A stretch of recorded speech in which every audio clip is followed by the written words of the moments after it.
Bismillahirrahmanirrahim. Assalamualaikum warahmatullahi wabarakatuh. Alhamdulillah wassalatu wassalamu ala Rasulillah wa ala alihi wa sahbihi wa mawala. Allahumma salli ala Muhammad wa ala ali Muhammad. Allahumma anfa'na bima 'allamtana wa 'allimna ma yanfa'una warzuqna 'uluman tanfa'una wa zidna ilma. Jamaah sekalian rahimakumullah, alhamdulillah baru saja kita tunaikan salat subuh berjamaah dan kita akan lanjutkan dengan tawassul bil haq, tawassul bis sabar dan tawassul bil marhamah, mengkaji beberapa ayat khususnya dari surat Al-Hasyr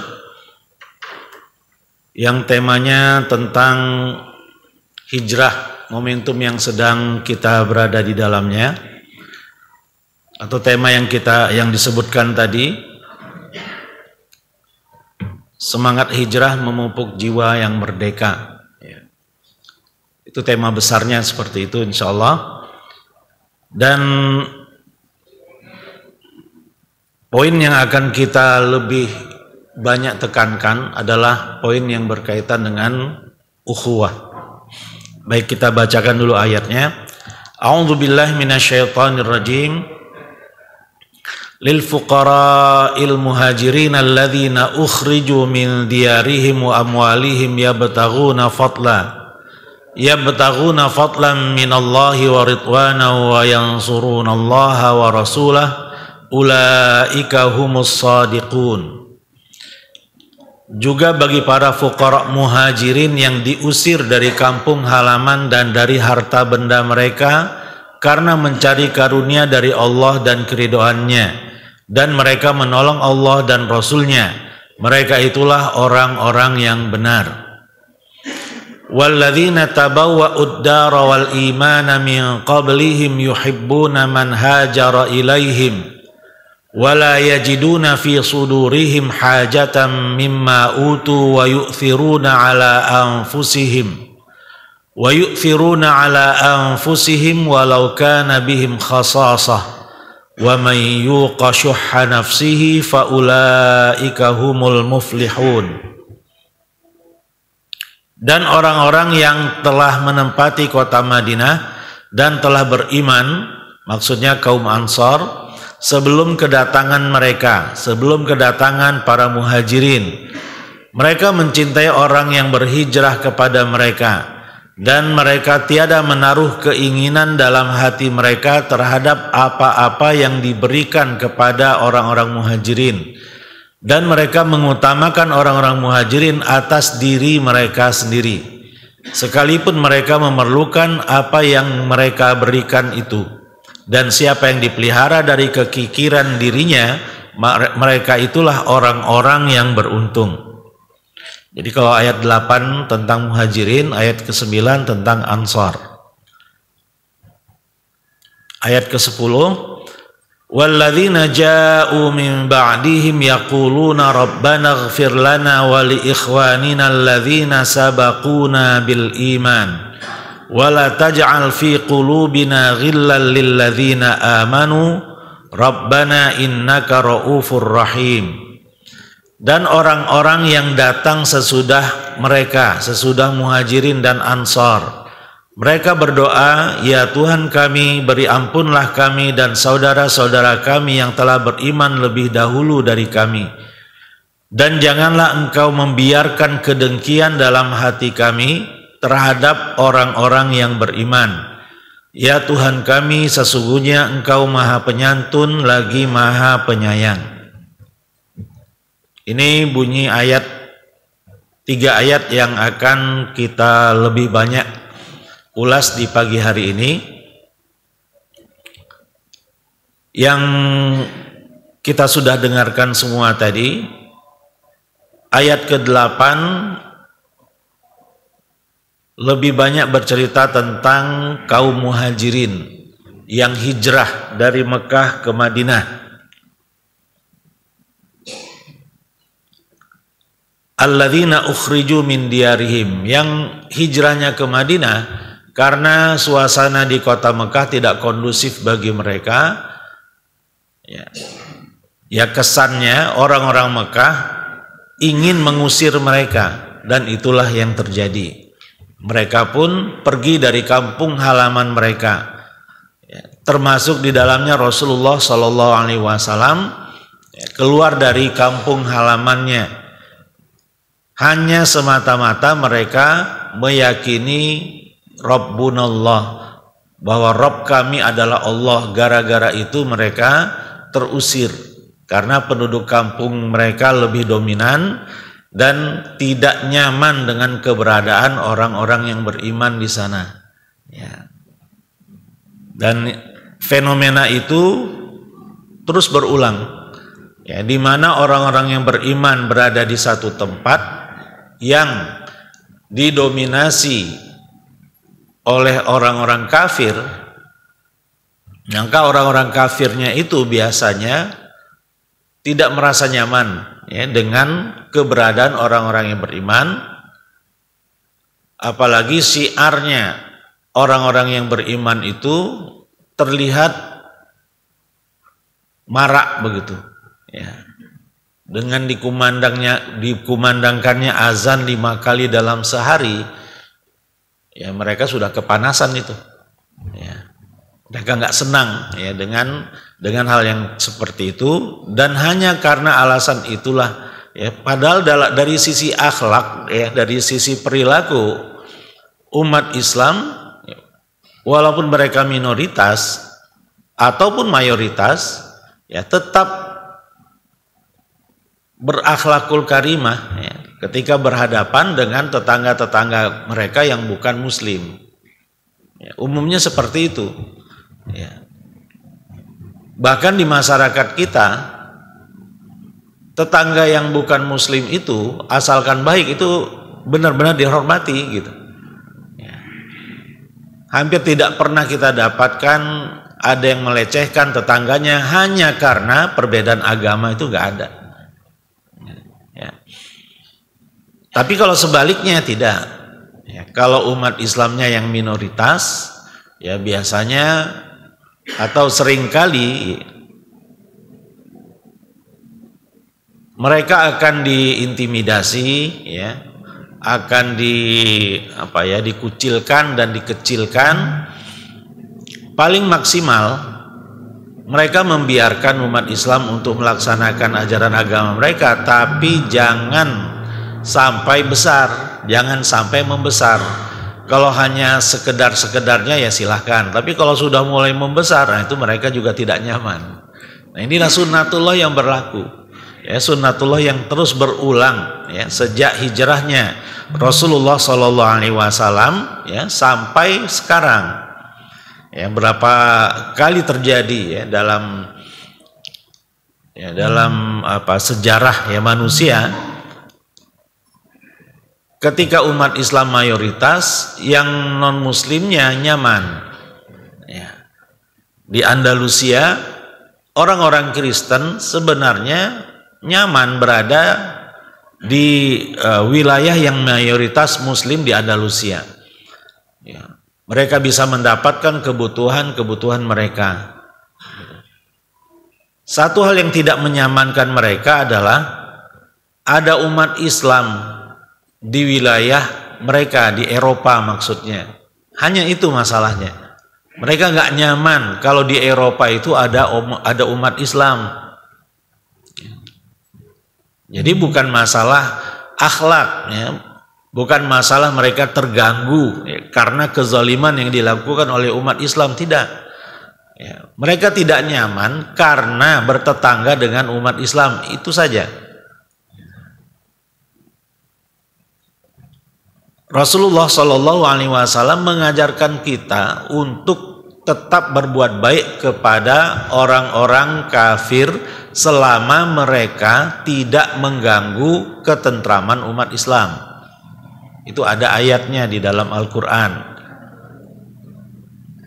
La yanhakumullahu 'anil ladzina lam yuqatilukum fid din. Allah tidak melarang kalian untuk tetap berhubungan dengan orang-orang yang tidak memerangi kalian dalam urusan agama, ya, jadi selama mereka tidak memerangi kita, tidak ada alasan bagi kita untuk memerangi mereka. Ya. Umat Islam yang hijrah di zaman Rasulullah SAW, para sahabat, kalau dihitung-hitung jumlahnya lebih kurang 150 orang. Jangan dikira hijrahnya itu rombongan gitu ya, eksodus gitu. Kalau rombongan pasti ketahuan. Orang-orang kafir Quraisy pun gak ingin ya, umat Islam pindah tempat, mereka gak ingin juga. Mereka halang-halangi juga. Ya, jadi mereka tetap di kota Mekah diganggu, ya, mau hijrah nggak boleh. Jadi memang niatnya menzolimi umat Islam, menzolimi Rasulullah dan para sahabatnya. Makanya mereka keluar dari kota Mekah itu diam-diam. Dikira cuma jalan-jalan saja, ya, jalan-jalan. Ketika tidak ada yang melihat langsung kabur menuju ke Madinah. Rasulullah SAW ketika hijrahnya tidak mengarah ke utara kan. Madinah letaknya di utara kota Mekah. Tapi ketika hijrah Rasulullah mengarah ke selatan untuk mengelabui ya orang-orang kafir Quraisy. Ya, berdua saja bersama Abu Bakar. Tadinya Abu Bakar Siddiq radhiyallahu anhu sudah siap-siap mau hijrah, tapi ditahan sama Rasulullah, jangan dulu. Nah, ya Abu Bakar nggak tahu ini kenapa saya ditahan. Ya.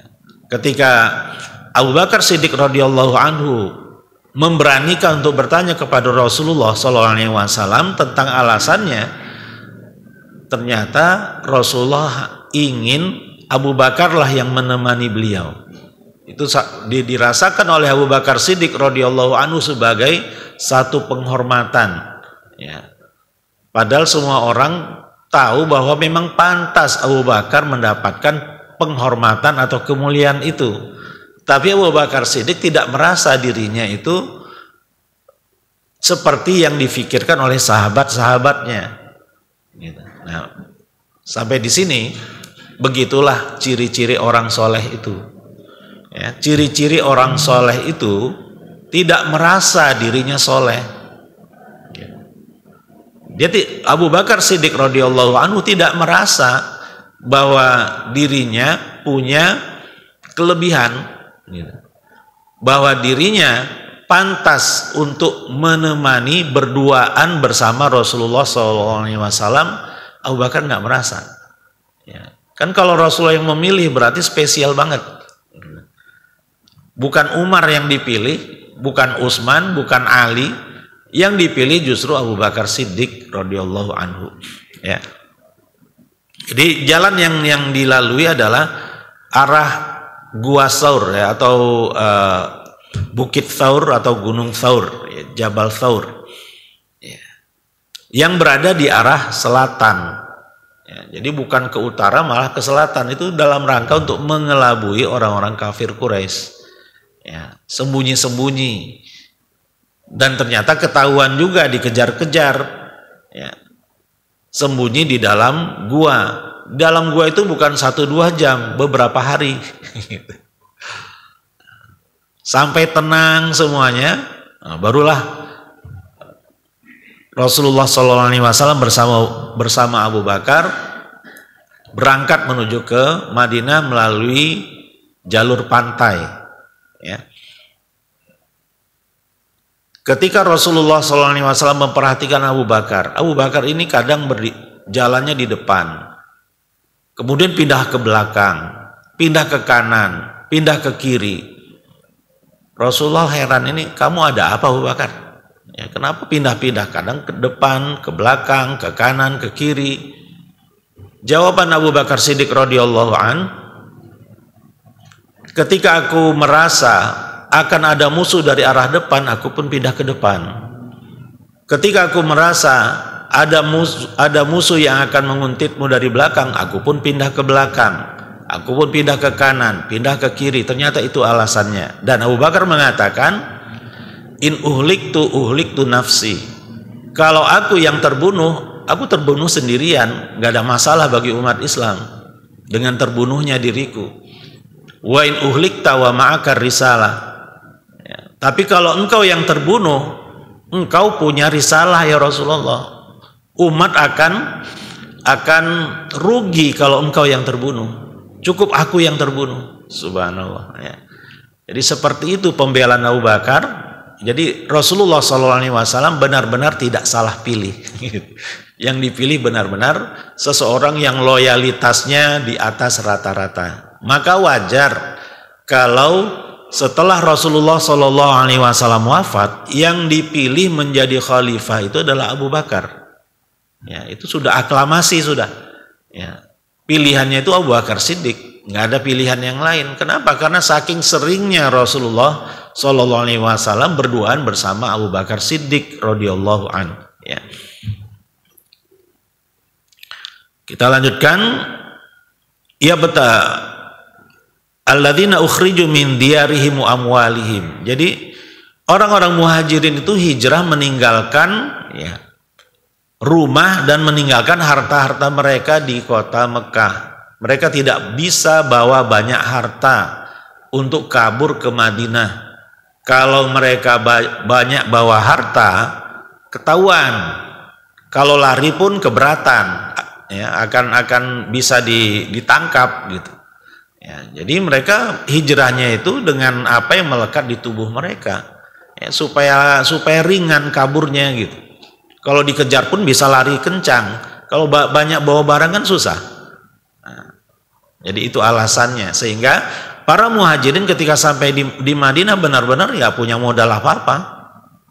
Ya, dan untuk itulah Rasulullah SAW mempersaudarakan muhajirin dengan ansor.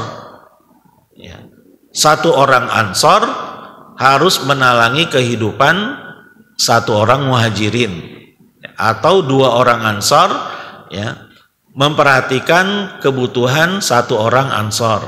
Ya. Jadi begitulah cara Rasulullah SAW menanggulangi masalah kekurangan ya, atau masalah ekonomi orang-orang muhajirin ya, dengan mempersaudarakan muhajirin dengan ansor yang disebut dengan mu'akhad. Nah, persaudaraan yang terjalin benar-benar seperti saudara nasab gitu. Kalau salah satunya meninggal, yang masih hidup bisa mendapatkan sebagian warisannya ya, jadi kan itu seperti nasab kan. Hukum waris di awal Islam belum ada ya. Ya betaguna fadlan minallahi wa ridwana. Apa motivasi mereka? Motivasinya semata-mata menginginkan karunia dan keridhaan Allah semata ya, bukan yang lain-lainnya ya. Suhaib Ar-Rumi radhiyallahu anhu, beliau aslinya dari Romawi. Rumi itu Romawi ya. Tapi Romawi dulu letaknya di Turki ya, bukan di Vatikan sekarang ya, bukan di Italia tetapi di Turki. Suhaib Ar-Rumi radhiyallahu anhu ketika akan hijrah, beliau menyembunyikan harta yang beliau miliki. Beliau adalah pedagang sukses di kota Mekah. Beliau sembunyikan hartanya itu di pinggiran kota Madinah. Setelah disembunyikan, beliau pun siap-siap berhijrah ke Madinah. Seluruh penduduk Mekah mengenal Suhaib Ar-Rumi ini sebagai seorang juru panah yang handal. Ya. Juru panah di zaman itu, ini cerita guru saya dulu ketika menjelaskan tentang perang Uhud, ya, bahwa juru panah yang diletakkan oleh Rasulullah SAW di atas bukit Rumat itu kualitasnya luar biasa. Mereka bisa menyasar lubang kancing dari arah 100 meter. Ya. Jadi bukan yang target yang besar, bukan. Lubang kancing bisa mereka sasar dalam jarak 100 meter. Itu kualitasnya. Ya. Dan begitulah kira-kira kualitas Suhaib Ar-Rumi radhiyallahu anhu. Ya. Singkat cerita, ketika beliau sudah menyembunyikan hartanya, beliau pun bergerak menuju ke arah Madinah, tapi ketahuan. Ya, dicegat oleh orang-orang Quraisy. Ya. Tapi Suhaib Ar-Rumi mengatakan, kalian tahu siapa aku? Aku sudah siap dengan anak-anak panahku yang tidak akan meleset kalau aku arahkan kepada kalian. Tapi kalau kalian mau berdamai, aku sudah letakkan hartaku di tempat itu. Disebutkan tempatnya di sebelah mana? Di suatu tempat. Kalau kalian mau, silahkan ambil harta saya dan biarkan aku pergi ke Madinah. Setelah dicek oleh orang-orang kafir Quraisy tadi, ternyata benar tempat yang ditunjukkan oleh Suhaib Ar-Rumi, benar di situ ada harta yang banyak. Dan mereka pun melepaskan Suhaib Ar-Rumi radhiyallahu anhu untuk hijrah ke Madinah. Nah, sampai di sini bisa kita ambil kesimpulan, walaupun orang-orang Arab Quraisy itu memusuhi Rasulullah dan para sahabatnya, tapi dalam urusan janji mereka tidak pernah melanggarnya. Walaupun mereka kafir, tapi dalam urusan janji mereka tidak pernah atau dikenal sebagai masyarakat yang memenuhi janji. Itulah karakter orang-orang Arab sejak zaman jahiliyah. Mereka tidak pernah ingkar janji. Aib bagi mereka kalau mengingkari perjanjian. Mereka lepaskan Suhaib Ar-Rumi. Ya, tapi kalau dalam cerita orang-orang Yahudi kan nggak seperti itu. Ya, mereka ambil hartanya dan mereka bunuh orangnya, gitu kan? Kalau ini enggak. Ya, ketika benar-benar harta itu ada, mereka lepas Suhaib. Ya, mereka setia terhadap janji yang mereka buat. Sampai ke Madinah, Rasulullah Shallallahu Alaihi Wasallam berkata kepada Suhaib, Robihal bai', ya, jual belimu itu sudah mendatangkan keuntungan wahai Suhaib. Para sahabat yang lainnya pada bengong kan, ini apa? Jual beli apa Suhaib? Gitu. Ternyata yang dimaksud oleh Rasulullah Shallallahu Alaihi Wasallam adalah harta yang diambil oleh orang-orang kafir Quraisy, ya, dengan harga Suhaib dilepas untuk hijrah ke Madinah, itulah jual beli yang dimaksud oleh Rasulullah Shallallahu Alaihi Wasallam. Jadi Rasul sudah tahu, ya, ketika Suhaib datang, itulah sambutan Rasulullah terhadap Suhaib Ar-Rumi. Ya, jadi nggak gampang untuk hijrah dari Mekah ke Madinah itu. Sendiri-sendiri, nggak bisa berkelompok, nggak bisa bawa banyak harta.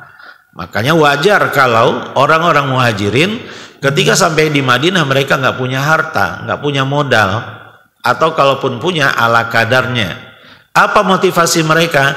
Ya betaghuna fadlan minallahi wa ridwana.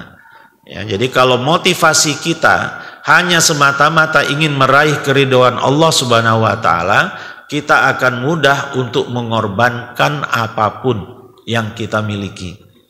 Kalau niat kita memang benar-benar lurus lillahi ta'ala, apapun halangan nggak ada artinya halangan-halangan itu.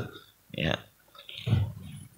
Wa yansurunallaha wa rasulah. Nah, kelebihan orang-orang muhajirin adalah mereka sejak awal membantu, menolong dan setia kepada arahan Rasulullah Shallallahu Alaihi Wasallam fil mansyad wal makroh, baik di saat semangat, di saat normal ataupun di saat makroh, di saat ketika mereka punya masalah, mereka tidak bergeming, tetap mereka berikan kesetiaan mereka kepada Rasulullah SAW.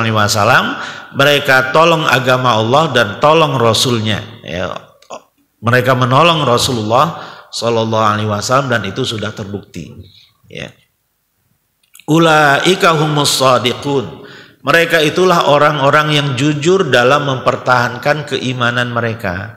Jadi ketika kita mengaku beriman, Allah Subhanahu wa taala akan memberikan ujian kepada kita untuk menjelaskan kita ini benar-benar beriman atau pura-pura beriman atau beriman dalam kondisi tertentu atau bagaimana keimanan kita. Kalau orang-orang muhajirin nggak bergeming, ya, di saat normal fil mansyad wa fil makroh, ya, di saat mereka punya masalah tetap ya mereka loyal kepada Allah dan Rasulnya. Kata Allah Subhanahu wa taala di sini, ulaika humus shadiqun. Mereka itulah orang-orang yang jujur dalam mempertahankan keimanannya. Ya, dan di dalam surat At-Taubah Allah memerintahkan kita, ya ayyuhalladzina amanu taqullaha wa kunu ma'as shadiqin. Wahai orang-orang yang beriman, bertakwalah kalian kepada Allah dan jadilah kalian bersama orang-orang yang jujur. Wa kunu ma'as shadiqin. Di situ ada tiga kata kunci. Di situ ada kata iman, ya ayyuhalladzina amanu ittaqullah, kata takwa, wa kunu ma'as shadiqin, bersama orang-orang yang jujur. Ya. Dari tiga kata itu bisa kita olah. Berarti kalau kita ingin menjaga iman dan takwa kita harus membersamai orang-orang yang jujur dalam keimanannya. Ya, berapa banyak kasus terjadi ketika orang yang sebenarnya beriman, bertakwa, baik, soleh, tapi ketika yang dibersamainya orang-orang yang suka berbohong, ikut-ikutan juga. Gitu. Luntur kesolehannya, minimal dia tidak mau mengingkari kemungkaran.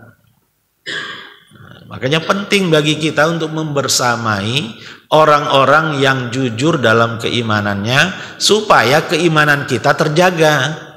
Gitu. Kalau ada orang yang baik, orang yang soleh sebenarnya, tetapi sehari-hari dia bergaul sama orang-orang yang suka berbohong, lama-kelamaan dia akan ikut dalam kebohongan itu. Dia akan larut dalam kebohongan itu, minimal dia tidak berkomentar tentang kebohongan yang terjadi. Nah, itu yang kita saksikan sekarang kan. Ya. Tidak sedikit orang-orang yang kita kenal sebelumnya sebagai orang-orang yang baik, tapi karena salah dalam berteman, ya, mereka akan menjadi sama dengan mereka. Man tasyabbaha biqaumin fahuwa minhum. Ya, barang siapa yang memiripkan dirinya dengan suatu kaum, maka dia adalah bagian dari mereka. Ya. Jadi penting bagi kita untuk wa kunu ma'as shadiqin. Ya. Kita berbuat baik bagus. Ya. Rajin beramal soleh bagus. Tetapi yang harus kita juga berhati-hati adalah jangan salah memilih teman. Ya, kalau salah memilih teman, ya sudah banyak ya cerita yang kita dengar gara-gara salah berteman, salah memilih teman, keluar dari ketaatan kepada Allah Subhanahu wa taala atau terjebak dalam kemaksiatan kepada Allah. Mendiamkan kemungkaran adalah salah satu kemungkaran. Ya. Mendiamkan kemungkaran adalah mungkar. Ya. Allah memerintahkan kita untuk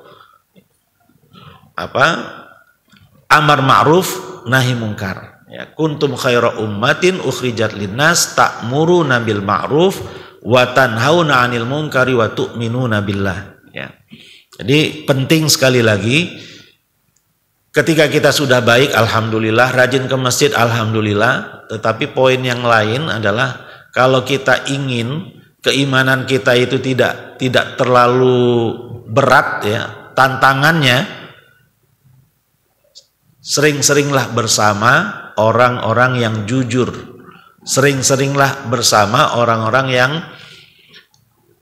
ya jujur dalam mempertahankan keimanannya. Baik, ayat 8 ini tentang orang-orang muhajirin. Tadi kita sebutkan kalau dari sisi jumlah ada yang mengatakan totalnya cuma 150 orang sebenarnya. Nggak banyak. Ya. Rasulullah berada di kota Mekah selama 13 tahun. Yang terekrut, yang mau ikut hanya sejumlah 150 orang. Berarti satu tahunnya ya 10, 11, 12 orang. Satu tahun gitu. Yang mau ikut kepada dakwah Rasulullah SAW. Ya. Tapi yang 150 orang ini nggak sembarangan kualitasnya gitu. Ya. Ya. 150 plus yang sudah berbaiat ya, di 2 tahun sebelum hijrah dan 1 tahun sebelum hijrah. Namanya Bai'atul Aqabah pertama, Bai'atul Aqabah kedua.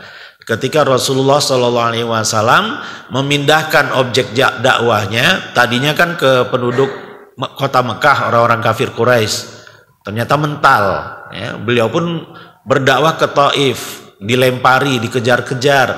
Nah, akhirnya berpindah sasaran dakwah Rasulullah SAW kepada para jamaah haji. Ya, ibadah haji sudah ada sejak zaman Nabi Ibrahim kan. Ya, jadi kepada jamaah haji, ya, kepada jamaah haji dari yang datang ke kota Mekah, khususnya yang sedang berada di Mina. Ya. Nah, disitulah Rasulullah SAW berdakwah. Ya, berdakwah itu artinya yang menyeru masyarakat, wahai manusia, kalian tidak boleh menyekutukan Allah dan seterusnya gitu kan. Ya.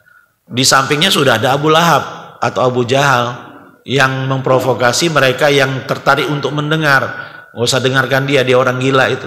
Nah, itu kata Abu Lahab atau Abu Jahal. Tapi Rasulullah SAW nggak bergeming. Sampai kemudian ada 12 orang jamaah haji dari Yasrib tertarik ikut Rasulullah, setia kepada ajaran Rasulullah. Mereka membaiat Rasulullah SAW dan kemudian mereka pun pulang ke Madinah, ke Yasrib. Ya, ketika itu namanya masih Yasrib. Tahun depannya ada sekitar 80-an orang, 70-an orang yang ingin membaiat Rasulullah SAW. Belum didakwahi sudah mendatangi Rasulullah. Artinya yang 12 orang tahun lalu sampai di Yasrib mereka nggak diam-diam saja. Mereka mendakwahkan, mereka merekrut saudara-saudara mereka, keluarga-keluarga mereka agar masuk Islam, membaiat Rasulullah SAW. Terjadilah Bai'atul Aqabah yang kedua. Nah, jadi 70, sekitar 72, 70 lah. 70 tambah 12 berarti 82 kan? 82 tambah 150 berarti sekitar 230, katakanlah 250 orang, totalnya 250 orang sahabat laki-laki, perempuan, anak-anak ya, yang sudah masuk Islam di awal hijrahnya Rasulullah SAW. Jadi modalnya cuma 300-an orang, 250 orang laki-laki, perempuan dan anak-anak. Ini kita sedang bercerita tentang kualitas yang 150 orang ini ya. Nah, di tahun kedua Hijriah, di bulan Ramadan terjadi perang Badar. Berapa jumlah tentara Islam yang mengikuti Rasulullah, yang ikut bersama Rasulullah SAW ketika itu? Jumlah laki-lakinya berapa yang ikut perang? Ada 313 orang laki-laki dewasa. Modalnya sekitar 250 orang laki-laki, perempuan, anak-anak. Tahun depannya jumlahnya sudah ada 300 orang laki-laki dewasa minimal. Ya. Itu pertumbuhannya berapa persen? Tahun depannya lagi atau 2 tahun kemudian dalam perang Ahzab, tahun ketiga ketika terjadi perang Uhud, tentara umat Islam dari 1000 berkurang 300, tinggal 700 orang. Tahun lalu 313, tahun ketiga Hijriah sudah 700 orang jumlahnya. Pertumbuhannya luar biasa. Itu tahun ketiga Hijriah. Tahun kelima Hijriah terjadi perang Ahzab, perang Khandaq. Tentara umat Islam jumlahnya 3.000 orang, laki-laki dewasa. Berapa persen pertumbuhannya itu? Nah, pertumbuhan ini ya karena kualitas 150 orang ini yang bukan kaleng-kaleng istilahnya. Ya. Dengan akidah yang mereka miliki ya mempengaruhi suasana yang ada di dalam kota Madinah, sehingga banyak orang yang tanpa didakwahi pun mereka langsung masuk Islam. hanya melihat profil umat Islamnya saja, penduduk Madinah dan kabilah-kabilah sekitar Madinah tergerak untuk masuk Islam. Sebagian mereka masuk Islam hanya gara-gara pernah berpapasan dengan Rasulullah Shallallahu Alaihi Wasallam. Jadi belum diceramahi, baru ngelihat orangnya, oh ini ya Nabi Muhammad, ya, oh sudah saya masuk Islam. Gitu. Jadi begitulah seharusnya kita umat Nabi Muhammad Shallallahu Alaihi Wasallam ketika mempunyai akidah yang baik. Dakwah Rasulullah ketika di Mekah belum ada kewajiban syariat ya. Materi utamanya la ilaha illallah Muhammadur Rasulullah. Itu materi utamanya ya. Yang lain-lainnya apa? Yang lain-lainnya menyantuni orang miskin, anak yatim, orang yang tidak berpunya ya. Jadi urusannya urusan sosial. Sholat belum diwajibkan, khomer belum diharamkan, jilbab belum diwajibkan ya. Jadi ajarannya apa? Ajaran utamanya la ilaha illallah Muhammadur Rasulullah dan berbuat baik kepada orang lain, menyantuni anak yatim ya, orang miskin, orang-orang fakir ya, dan seterusnya ya. Itulah yang dilakukan oleh para sahabat selama 13 tahun di Mekah ya.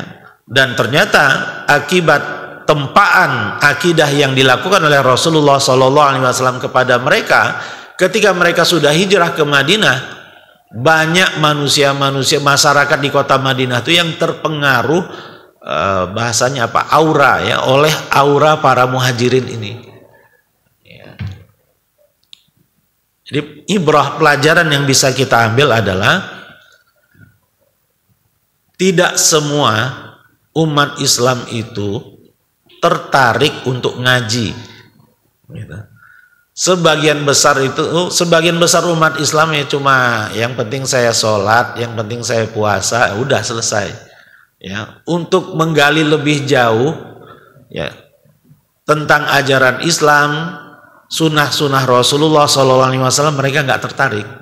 Mereka nggak tertarik untuk hadir di tempat ini, di majelis seperti ini, mereka nggak tertarik.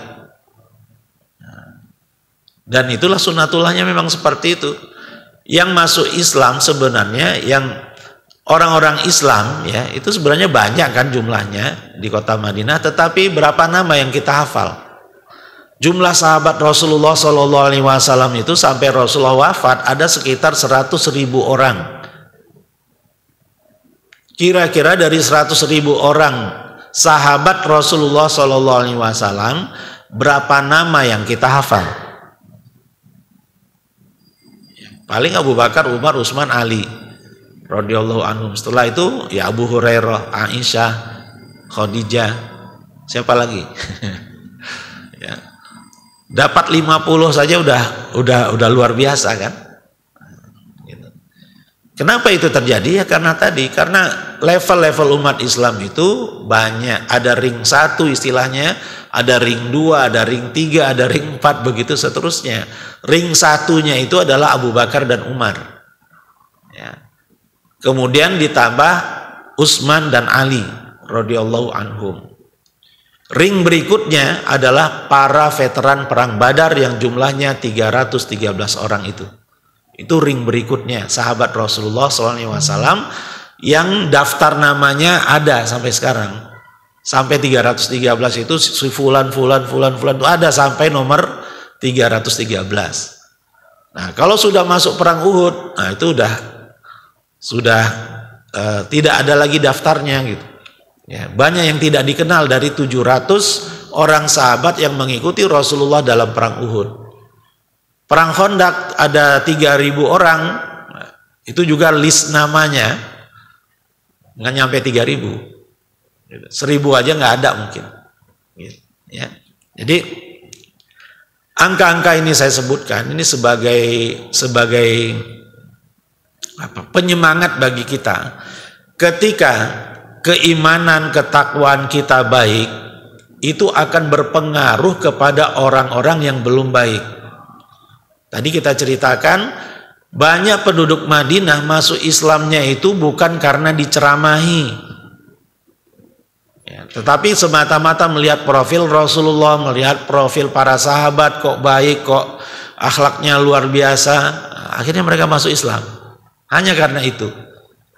Nah, kalau dalam sejarah di Nusantara, kedatangan pedagang-pedagang Muslim di daratan Nusantara itulah yang mempengaruhi kondisi masyarakat yang rata-rata animis, ya.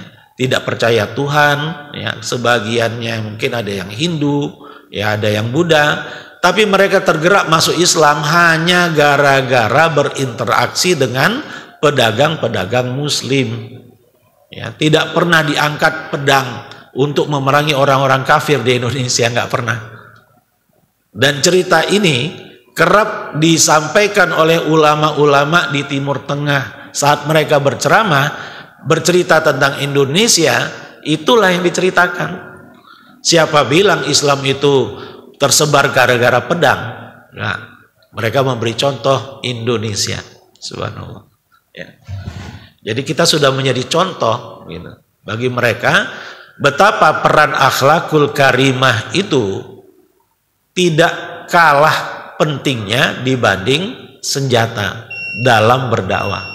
Gitu. Itu yang sudah menjadi kenyataan di masyarakat kita, ya. Kemudian ayat ke-9 walladzina tabawud dar dan seterusnya, ya. Ini ceritanya tentang orang-orang Ansor yang sebelum Rasulullah hijrah, sebagian mereka sudah Muslim, ya. Dan setelah Bai'atul Aqabah kedua pun Rasulullah SAW mengutus sahabat Mus'ab bin Umair radhiyallahu anhu untuk jadi guru ngaji di sana, ya, atau menjadi duta dari Rasulullah SAW di Madinah, gitu, ya. Mengajarkan penduduk Madinah tentang apa itu Islam, ya, dan khususnya la ilaha illallah Muhammadur Rasulullah itulah yang disebarkan oleh Mus'ab bin Umair radhiyallahu anhu di Madinah, ya. Jadi walladzina tabawwa'ud dara wal iman min qablihim. Jadi sebelum kedatangan Muhajirin, orang-orang sebagian penduduk Yasrib sudah Muslim, ya, minimal 12 plus 70 tadi kan, plus Mus'ab bin Umair di sana, ya, itu minimal, ya, jumlahnya sekitar 80-an orang. Mereka sudah punya keimanan. Dan setelah itu, ketika Rasulullah SAW diperintahkan hijrah ke Madinah, sudah ada yang menyambutnya di Madinah. Jadi bukan ujuk-ujuk. Nah, jadi luar biasa, ya. Settingan Allah Subhanahu Wa Taala ketika akan 2 tahun sebelum hijrah sudah ada persiapan. Ya, 12 orang yang masuk Islam dari penduduk Madinah. Kemudian tahun berikutnya ada 70-an orang. Plus Mus'ab bin Umair diutus ke sana membersamai mereka ke Madinah. Nah, tahun berikutnya barulah Rasulullah hijrah. Jadi sudah siap di sana. Sudah siap menyambut kedatangan Rasulullah SAW. Bahkan mereka membuat pagar betis untuk menyambut kedatangan Rasulullah SAW. Ya, jadi artinya strategi Allah itu luar biasa. Ya. Wa makaru wa makarullah wallahu khairul makirin. Orang-orang muhajiri, orang-orang kafir Quraisy menghalang-halangi Rasulullah untuk hijrah ke Madinah, begitu juga menghalangi para sahabatnya, tapi justru orang Madinah yang masuk Islam, bukan orang Mekahnya, orang Madinahnya yang sudah masuk Islam 2 tahun berturut-turut. Nah, tahun ketiga sudah ada kekuatan di Madinah dan sudah ada personil-personil yang siap menyambut Rasulullah di Madinah, sehingga ketika sampai di Madinah Rasulullah tidak memulai dari nol. Sudah ada dakwah di Madinah yang dilakukan oleh Mus'ab bin Umair dan mereka-mereka yang sudah Muslim, ya, sebelum kedatangan Rasulullah SAW. Itu yang dimaksud walladzina tabawwa'ud dara wal imana min qablihim. Bagaimana sifat mereka? Yuhibbuna man hajara ilaihim. Mereka mencintai, menyukai siapapun yang hijrah kepada mereka. Jadi luar biasa ini, orang-orang Ansor ini Kalau saya mengatakan ya, orang muhajirin ini kayak orang Sulawesi atau orang Sumatera. Ya. Kalau Ansor itu profilnya kayak orang-orang Jawa, gitu, ramah, gitu kan.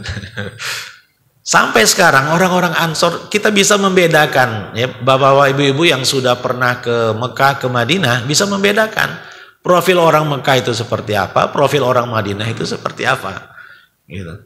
Ya. Jadi baik, sopan, ya, menghormati tamu, ya, mungkin ya, karena kalau orang Mekah itu kebanyakannya itu pedagang dan peternak unta dan beberapa peternak kambing. Sedangkan penduduk Madinah sebagian pedagang, sebagian besar pekebun korma, petani. Gitu. Kira-kira watak seorang pedagang sama nggak dengan watak seorang petani? Biasanya beda ya. Kalau pedagang itu gimana gitu, banyak ngomong biasanya, gitu. Ya, banyak ngomong dan pintar ngomong ya dan seterusnya. Kalau petani ini biasanya orangnya lebih tawadu gitu kan, lebih ramah. Ya, itulah yang kita dapat, yang makanya kesimpulan saya atau saya memiripkan itu seperti orang Jawa, orang Ansor itu. Ya. Kalau muhajirinnya itu ya orang-orang Sumatera, orang-orang Sulawesi, ya itu yang maksudnya orang Padang ya, orang Minang gitu. Nah, itu muhajirin dan Ansor kira-kira seperti itulah. Ya, jadi sampai sekarang orang-orang Madinah, penduduk asli Madinah ya, itu luar biasa. Ya. Jadi ya, sebagian dosen-dosen saya dulu ya, itu perangnya itu luar biasa pokoknya.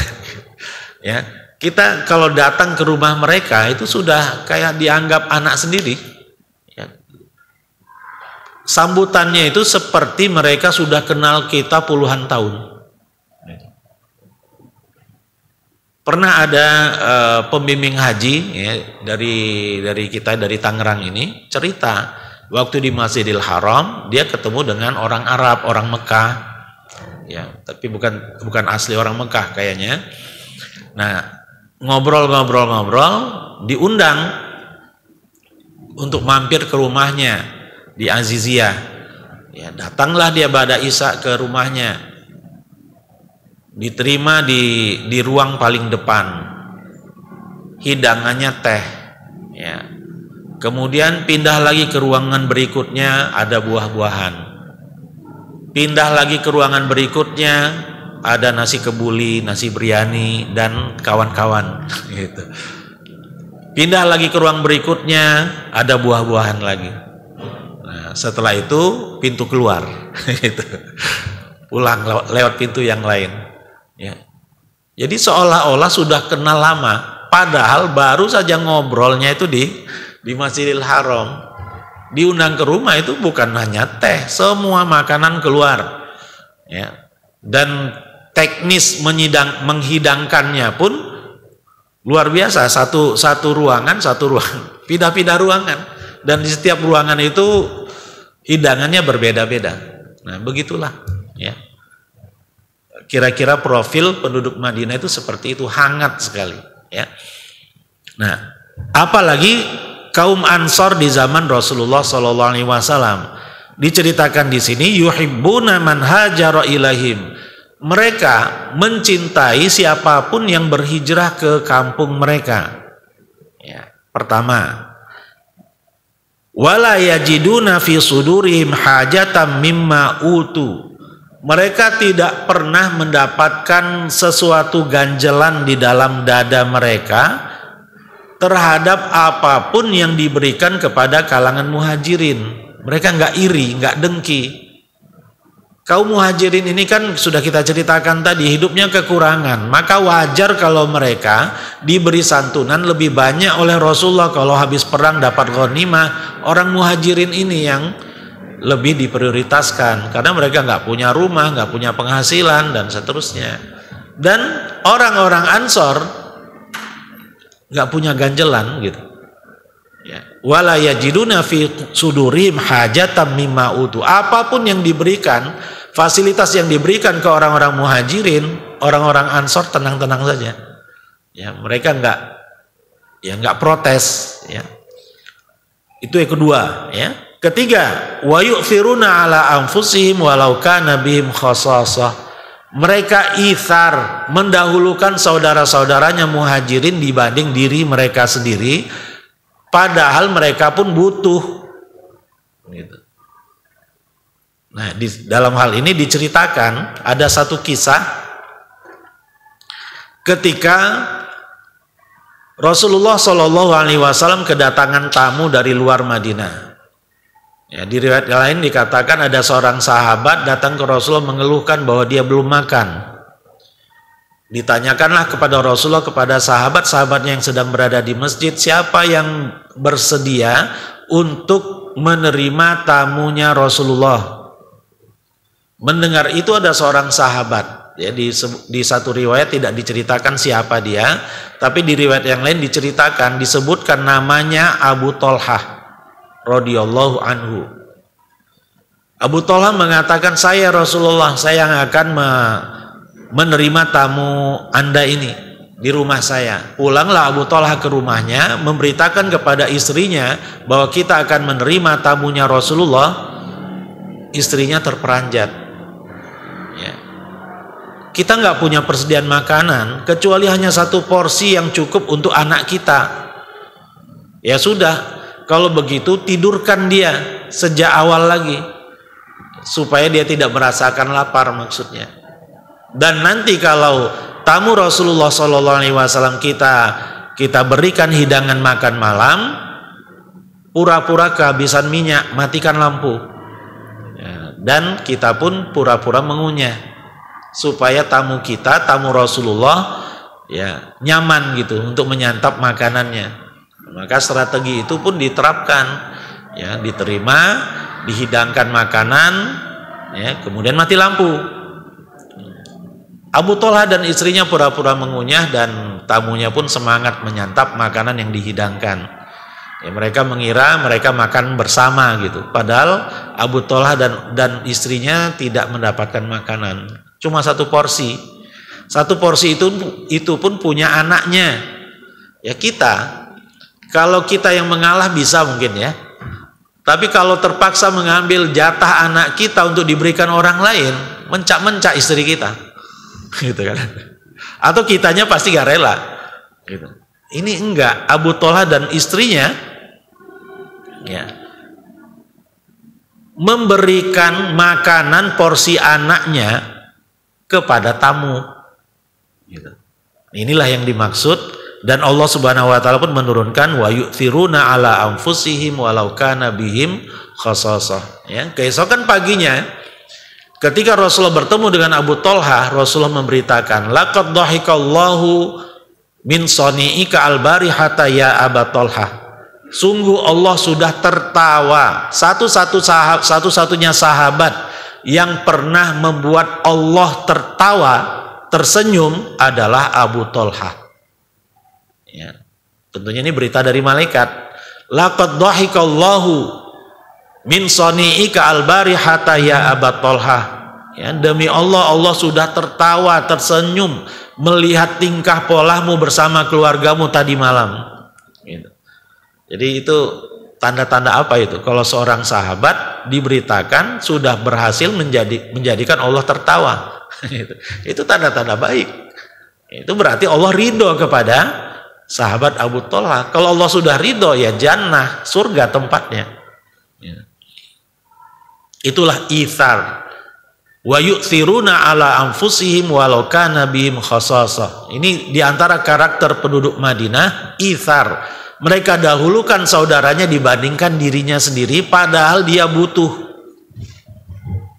Nah, ada satu cerita di surat Al-Insan, ya, yang juga diajarkan oleh Islam, diajarkan oleh Al-Quran, diajarkan oleh Rasulullah SAW kepada para sahabatnya. Ya, bunyinya wa yut'imuna at'ama ala hubbihi, ya, miskina wa yatima wa asira. Innama nut'imukum liwajhillah la nuridu minkum jazaa'a wala syukura. Dan mereka memberikan makanan mereka, ya, persediaan bekal mereka dalam peperangan, mereka bawa bekal sendiri, bekalnya bawa masing-masing, nggak disiapkan sama panitia, gitu. Tapi ketika datang waktu makan, mereka pertama di sini yang mereka beri makan adalah miskinan, orang miskin, yatiman, anak yatim, wa asira. Asir artinya tawanan.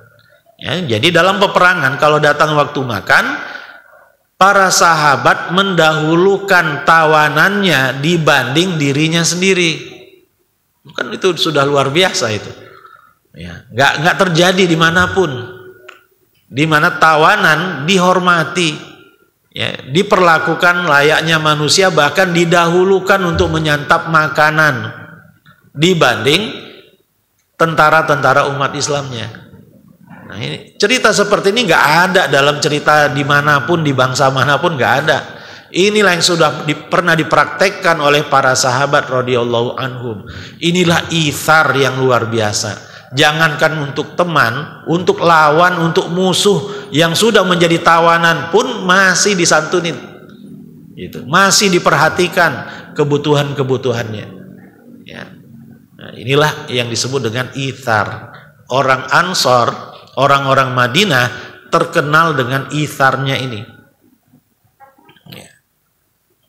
Ada satu cerita lagi yang tertinggal tadi, ya. Wala yajiduna fi sudurim hajah tadi, mereka tidak punya ganjelan, ya, terhadap fasilitas yang diberikan kepada orang-orang muhajirin.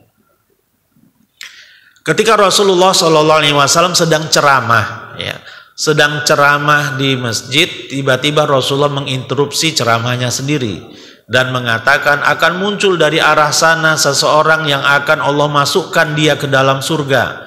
Muncullah si fulan, sampai sekarang nggak diketahui namanya siapa, ya. Muncullah si fulan, menenteng sendalnya dengan sisa-sisa air wudhu menetes dari sela-sela jenggotnya.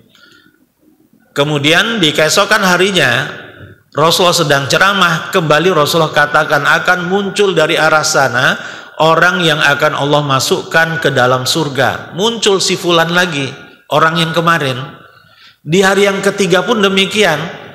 Rasulullah cerita akan muncul dari sana seseorang yang akan Allah masukkan dirinya ke dalam surga. Muncul lagi orang yang sama. Jadi 3 hari berturut-turut Rasulullah mengatakan itu, dan yang muncul adalah orang yang sama.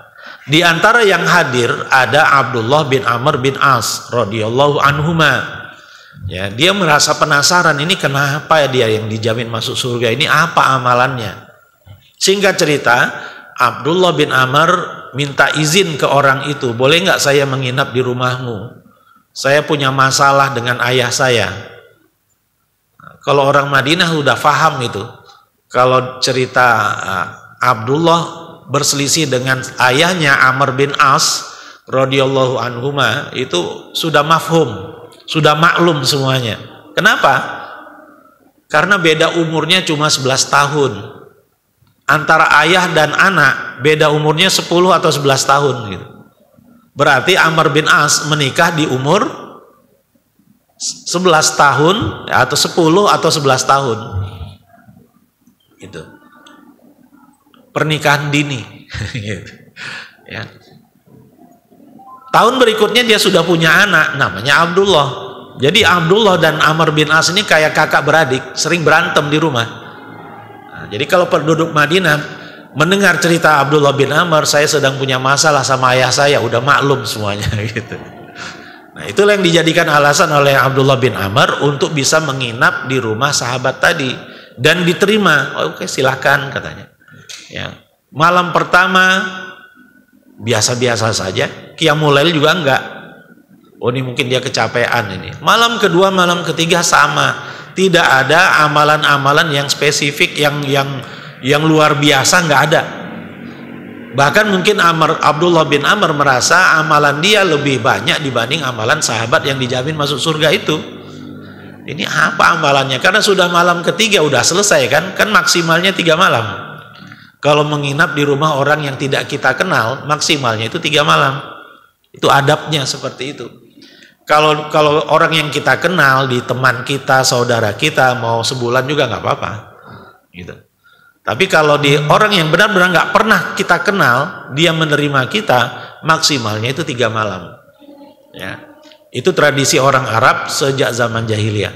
Ya, menerima tamunya seperti itu.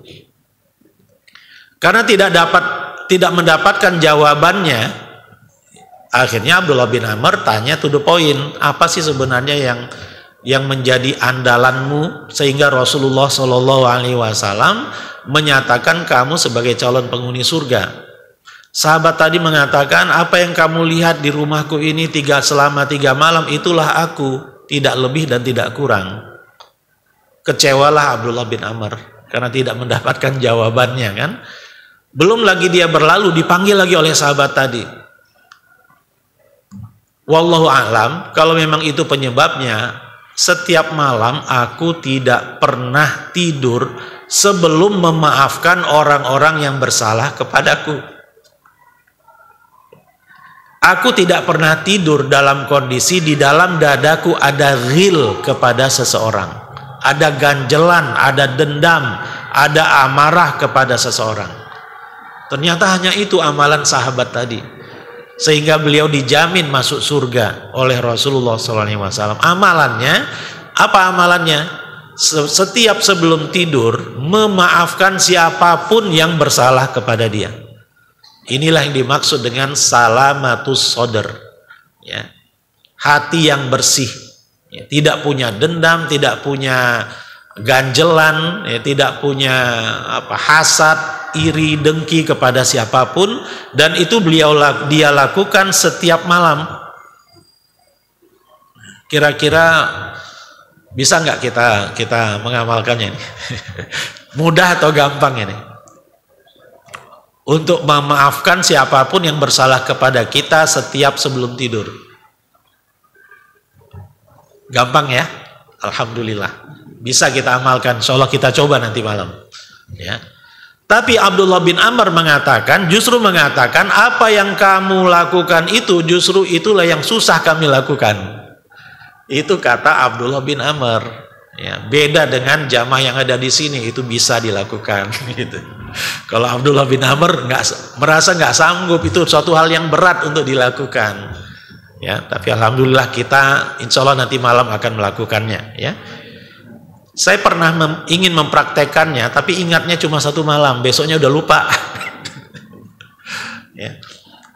Coba praktekanlah ya, nanti malam coba sebelum tidur ingat ya, orang-orang yang bersalah maafkan, si fulan bersalah maafkan. Kalau bisa dilakukan nanti malam, masih ingat nanti malam, itu berarti sudah dapat taufik dari Allah Subhanahu wa taala gitu. Kemudian bisa diulangi lagi besoknya, wah itu luar biasa.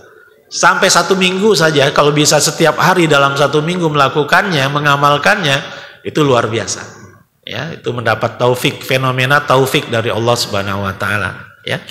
Jadi inilah cerita dari ayat ini, ya, bahwa hijrah itu bukan hanya sekedar ritual, ya, tetapi makna dari hijrah itulah yang penting untuk kita terapkan. Ya, kalau gebiar-gebiarnya itu, ya itu untuk syiar oke lah, ya. Tetapi hendaknya pemahaman kita tentang ritual hijrah, peringatan hijrahnya Rasulullah SAW itu tidak hanya sampai di situ, ya. Tetapi kita selalu memuhasabahi diri kita. Sudah salamatus sodar dan ithar, ini urusan ukhuwahnya ya. Sebagaimana yang saya katakan tadi, titik tekannya ada pada ukhuwah ya. Bagaimana kualitas ukhuwah kita, persaudaraan kita kepada sesama muslim. Setelah kita melewati momentum tahun baru Hijriyah itu bertahun-tahun, berkali-kali, pertanyaannya bagaimana kualitas ukhuwah kita ya. Momentum hijrah Rasulullah SAW dari Mekah ke Madinah, pesan yang sangat monumental adalah pesan tentang ukhuwah. Ya, karena ada 3 prioritas aksi Rasulullah SAW ketika pertama kali sampai ke Madinah. Pertama, mendirikan masjid. Yang kedua, muakhad, mempersaudarakan muhajirin dengan ansar. Ini yang kita tekankan dalam pertemuan kali ini. Dan yang ketiga, memperlakukan piagam Madinah. Ini yang disebutkan oleh Syekh Said Ramadan Al-Buti rahimahullah di dalam kitab Fiqhus Sirahnya. Ya. Nah, tentang ukhuwah, lawazimul ukhuwah, ya, konsekuensi dari ukhuwah, kalau kita merasa ukhuwah Islamiyah itu wajib kita terapkan, konsekuensinya itu ada 2, salamatus sadar dan itsar, yang terangkum di ayat ke-9 yang sudah kita bacakan tadi. Ya. Wala yajiduna fi anfusihim hajatan mimma utu, itu itsar. Itu salamatus sadar. Wa yu'thiruna ala anfusihim walau kana bihim khasasah, itu namanya itsar. Ya, salamatus sadar itu artinya jiwa yang bersih, hati yang bersih, tidak punya dendam kepada siapapun dan berupaya untuk terus dibersihkan perasaan dendam, perasaan marah itu. Itsar mendahulukan orang lain terhadap dirinya walaupun dia butuh terhadap sesuatu itu. Nah, itsar ini bisa kita lihat sekarang ini dalam ketika ngantri gitu ya. Justru lebih banyak yang nyerobot daripada yang itsar. Ya, di jalan tol, di jalan raya, kalau kita itsar nggak jalan-jalan kita. Gitu. Ya, karena saking banyaknya yang nyerobot. Jadi ini berarti ya, ajaran tentang itsar ini ya belum berurat berakar di kita. Padahal inilah di antara pelajaran yang bisa kita ambil dari momentum hijrahnya Rasulullah SAW dari Mekah ke Madinah. Jadi jangan cuma ritualnya saja, pesan-pesan yang ada pada peristiwa hijrah itu hendaknya juga melekat dalam diri kita. Ya. Ini ceritanya sudah ada di ini materinya sudah saya share ya ke siapa ya, ke panitia ya, ke Pak Niko ya. Ya, sudah saya share, tinggal disebarluaskan, silakan. Ini ceritanya ada di sini, saya ambil dari kitab Tafsir Ibnu Katsir rahimahullah. Oh, satu lagi yang terlupa. Afdhalus shadaqati jahdul muqil, kata Rasulullah SAW, sedekah yang paling utama ialah jerih payah dari orang yang kekurangan. Orang yang sebenarnya nggak kaya-kaya amat tapi rajin sedekah, atau orang yang sebenarnya orang-orang bilang dia itu orang miskin tetapi rajin sedekah. Nah, fadilatnya lebih tinggi daripada sedekahnya orang kaya. Orang kaya bisa sedekah karena dia punya kekayaan. Nah, orang miskin dia punya kekayaan itu terbatas sekali, bahkan itu hanya cukup untuk dirinya dan keluarganya, tapi sempat-sempatnya dia bersedekah. Inilah yang disebutkan di dalam surat Al-Imran, alladzina yunfiquna fis sarra wad dharra. Ya, jadi orang yang bertakwa itu infaknya bukan dikala senang saja, tetapi dikala susah. Jadi afdhalus shadaqati jahdul muqil. Sedekah yang paling utama ialah jerih payah dari orang yang kekurangan. Ya, jadi kalau kita ingin sedekah jangan nunggu kaya dulu. Ya, sedekah itu adalah amalan orang kaya dan orang miskin gitu. Siapapun yang merasa dirinya muslim hendaknya punya semangat untuk bersedekah. Nah, orang yang tidak kaya, orang yang miskin punya peluang untuk mendapatkan fadilat yang tinggi dari amalan sedekah itu gitu, dibanding orang-orang yang kaya. Jadi kesempatannya itu luar biasa bagi orang yang tidak kaya. Nah, jadi ketika kita mendapatkan misalnya ada orang yang rajin sedekah, jangan langsung kita katakan oh dia orang kaya. Belum tentu. Belum tentu yang rajin sedekah itu orang kaya, dan belum tentu orang kaya itu rajin sedekah. Gitu. Ya. Rajin bersedekah, punya hasrat untuk sedekah dan infak adalah taufik dari Allah Subhanahu wa taala. Ya. Jadi orang-orang yang bertakwa sifatnya seperti apa? Yunfiquna fis sarra wad dharra. Suka, rajin berinfak di kala senang, di kala punya keluasan rezeki, ataupun fid dharra, di kala sempit, di kala tidak punya harta yang banyak. Ya. Jadi jangan kita beda-bedakan kondisi kita. Oh, saya sedang nggak punya ini. Justru ketika kita merasa sedang tidak punya, itulah fadilat sedekah yang kita keluarkan itu lebih berbobot dibanding ketika kita sedang berpunya. Kata Rasulullah SAW, afdalus shadaqati jahdul muqil. Ya, ini kan ceritanya cerita Ansor tadi, cerita Abu Tolhah. Ya. Di dalam tafsir Ibnu Katsir ditambahkan hadis ini, hadis Hasan riwayat Abu Thahir. Baik, ini saja ya sebagai kesimpulannya. Momentum tahun baru Hijriah adalah saat yang tepat untuk bermuhasabah bagi kita semua. Di antara hal yang layak untuk dimuhasabahi adalah fungsi dan peran masjid dalam kehidupan umat Islam, kualitas ukhuwah antara umat Islam. Ini yang kita bahas di pagi hari ini, dan semangat untuk mengacu pada satu aturan yang berlaku untuk semua, piagam Madinah kalau di zaman Rasulullah SAW. Nilai asli dari hijrah adalah menjauhi atau meninggalkan kemaksiatan. Ini juga yang lupa saya sebutkan jadinya. Ya, jadi hijrah, asal muasal hijrah atau hijrah yang asli sebelum hijrah fisik dari Mekah ke Madinah adalah ini. Wal muhajiru man hajara ma nahallahu anhu. Orang yang berhijrah adalah mereka yang meninggalkan apa yang Allah larang darinya. Hadis riwayat Imam Bukhari. Ya. Jadi ketika kita menjauhi kemaksiatan berarti kita sedang berhijrah. Ini juga yang menjadi nilai hijrah yang paling utama. Ya, lebih penting daripada hijrah secara fisik. Ya. Kita lihat surat Muzammil dan surat Muddathir. Ya. Dua surat yang berikutnya diturunkan setelah Iqra bismi rabbikal ladzi khalaq. Jadi Muddathir dan Muzammil ini adalah surat-surat Makkiyah. Kalau surat Makkiyah berarti diturunkannya sebelum hijrah kan? Nah, isinya wahjurhum hajron jamila, dan tinggalkanlah mereka dengan cara yang baik.